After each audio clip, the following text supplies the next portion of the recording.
President Trump's speech today was one of the most forceful delivered at the UN podium. It focused on good and evil. It was morally unambiguous. It stated clearly that Iran, North Korea, Venezuela, these are rogue regimes, terror-sponsoring regimes who brutalize their people, especially Iran and North Korea. And he said what the Iran nuclear agreement is. It's an embarrassment to the United States, who have agreed to pay $150 billion to a terror-sponsoring regime, to believe them about not building a nuclear arsenal, to put trust in the mullahs. It was an incredible speech. The Prime Minister is correct. And do you think that he's going to cancel this agreement with Iran? I don't know. He has to certify it shortly. He did call it an embarrassment. That's kind of a cancellation, but there has to be a formal legal cancellation as well.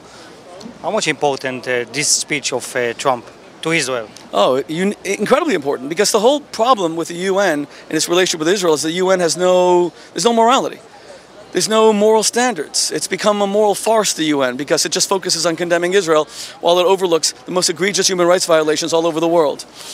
So the president is saying that the United States is going to demand that the UN be a moral body.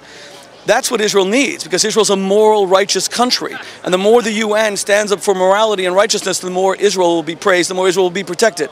And you came now to United Nations to hear Netanyahu's speech? I want to hear the Prime Minister's speech, yes. I'd be honored to hear it. And tell us, what do you think? The Prime Minister is phenomenal at the UN. Every year he's a phenomenal orator. At the UN he especially excels. He really shines.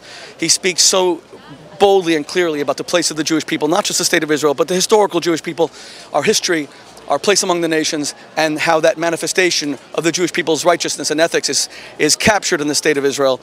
There's just nothing like hearing a Bibi speech at the UN. And when we're talking about a new administration that good for Israel, like we're talking about the settlement position? Well, look, Israel's presence in Yudan, Shomron, Judea and Samaria, these are ancient Jewish biblical lands where most of the Bible took place. These are places so rich in Jewish history. And we have to communicate and convey that so much of what you read in the Torah, the Bible, whether Jews read it or Christians read it or Muslims read it, so many of those events, I think 80% of those events take place in Yudan and Shomron. So clearly these are lands that are deeply attached to the Jewish people since our inception as a people. Thank you very much, Shmuley. Thank you.